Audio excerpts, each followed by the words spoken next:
everyone, this is Book-Ass Reviews, and today I'm going to be doing a review on the Marvel Legends X-Force Deadpool figure. Now this is from the Sasquatch Builder figure, not the Hascon version. So before we take a look at Deadpool, let's take a look at the accessories that he comes with. So first up, he comes with the head of Sasquatch. Looks pretty cool.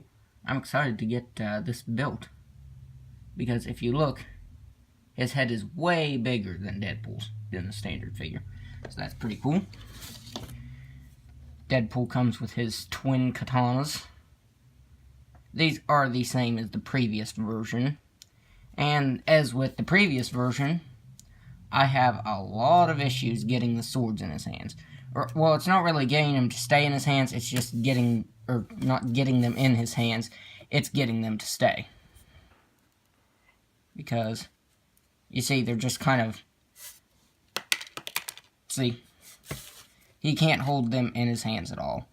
I wish that Hasbro would maybe just make hands that already have the swords in them, like built in, like all one piece, and give him alternate hands for his weapons. That's why I really wasn't a fan of the previous version of Deadpool, the Juggernaut Wave one, because he can't hold his accessories. I actually just glued these in his hands because it was just irritating that none of his accessories would stay in his hands. Like if you put the guns in his hands, which now I'm just realizing he's missing his holster here. I don't know. I probably put it on another figure.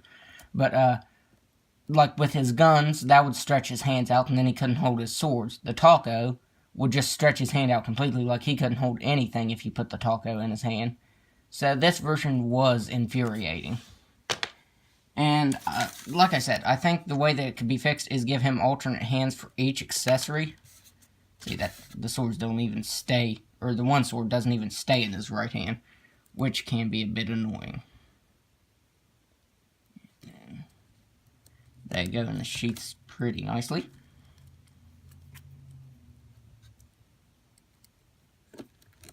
Now, is this the... doesn't look like the same.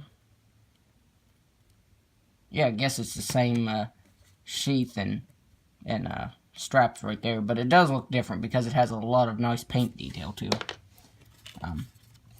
Up next, he's got his gun right here, and a lot of people didn't like the collars on it, but I do, because I feel like this kind of looks like a Nerf gun, but that's probably what Deadpool is thinking. He wants his enemies to think it is just a fake gun, and then it'll be a real gun. So I think that looks nice. That it looks like something Deadpool would have. And it fits into his holster very tightly. Like it won't fall out or anything. It's actually really difficult to get it out of the holster. So that's really good, you know. Won't slip out or anything. And for his final accessory, he comes with this the same blaster that the previous version of Deadpool came with.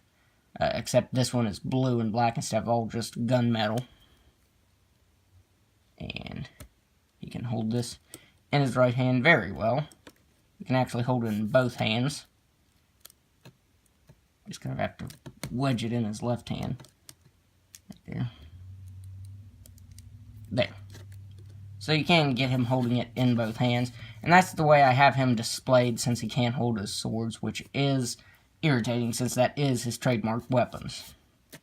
Especially like, since he's an Avenger, well, I don't think he's an Avenger now, but when he was in the Avengers, he was in the Uncanny Avengers, he had to use non-lethal weapons, so he didn't really use his swords much. But in this iteration of Deadpool, he definitely uses his swords, because this is kind of like a Black Ops X-Force squad, or X-Men squad. So, now let's take a look at the rest of the figure. So for the head sculpt, I think it looks really nice. I like the gray because it's just this kind of flat gray color, but then it has a dry brushing of dark gray over it. You can see like in between here in the muscles, which looks nice. And this figure is pretty much the same as the Red Deadpool. Like I said, this figure, there was a lot of hype around it, and when I got it, I wasn't too impressed with it. I mean, I like the classic Deadpool look, the 90s Deadpool.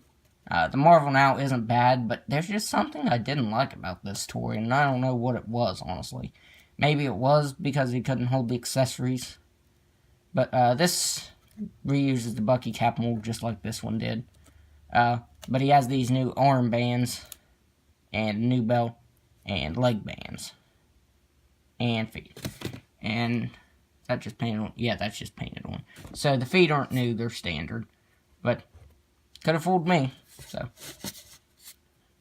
yeah. The belt buckle, I do like this version better. And I must say, the pouches on it are sculpted and painted really nicely.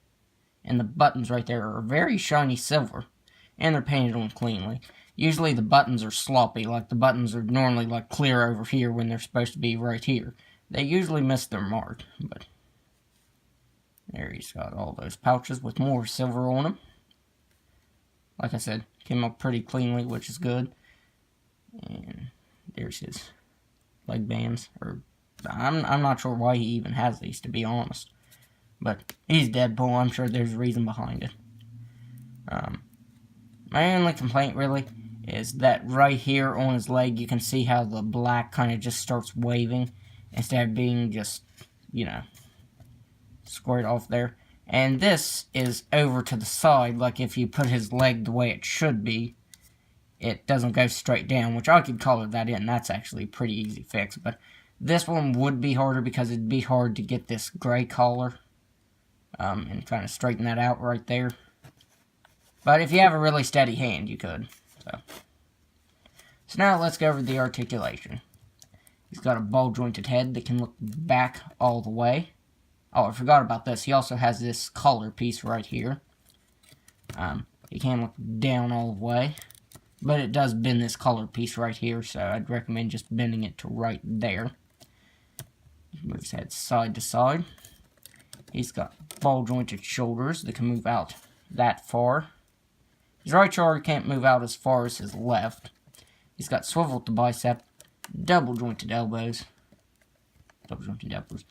Swivel at the wrist that can move side to side and up and down.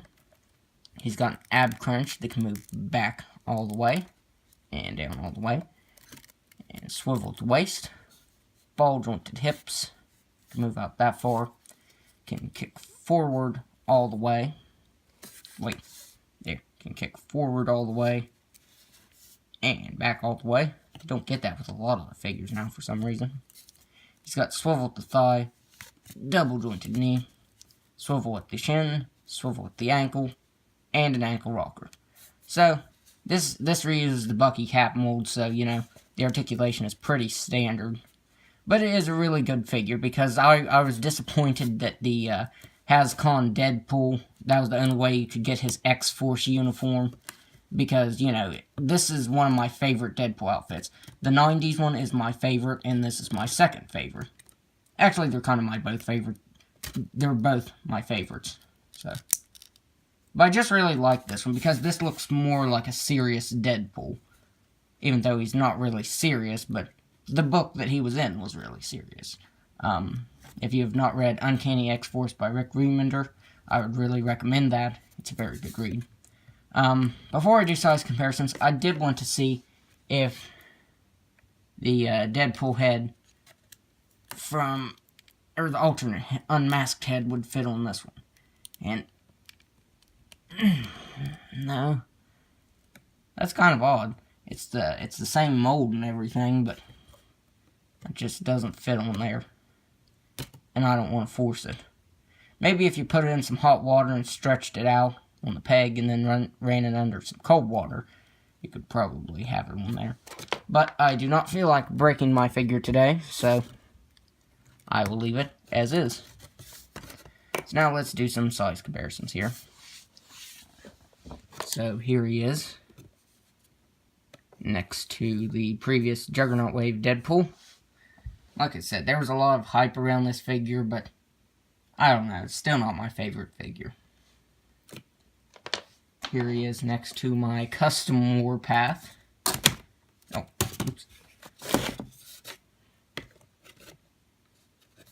Now he's wanting to fall over here. Let me stabilize him. Oh, he was standing up fine just a second ago. Okay, let's just lean him back here. So here he is next to my custom Warpath. All I used was just the Odinson and Nuke body mold. I even used the Odinson head. It's not in frame there, so let's try this again. Let's try and get Deadpool stabilized right here. There, hopefully it stays. But I really hope we get a new version of him. The previous version does not hold up at all. It looks terrible now. But since they made X-Force Deadpool, I'm hoping that we'll finish the team out. Here's my custom X-Force Psylocke. This isn't the X-Force uniform that she wore with this Deadpool. This is her later version. But it was kind of an easy custom, you know. So I just used that. And then here he is next to another member of X-Force, Phantom X. So I would like to see a remade Phantom X. And I'm going to hope that we'll finish X-Force someday. We're building towards finishing the 90s X-Men team, so I can hope that we'll finish X-Force. So that's my review of the Marvel Legends X-Force Deadpool figure. I think it's really cool, and I would recommend grabbing it, especially since the HasCon version. I actually thought the HasCon version would go down in price, but now it's skyrocketed since this version came out, which doesn't make sense to me. But I would grab this one because you'll probably won't be able to get the previous version. So that's my review. And if you like this review, be sure to hit the like button and subscribe to my channel. Thanks for watching.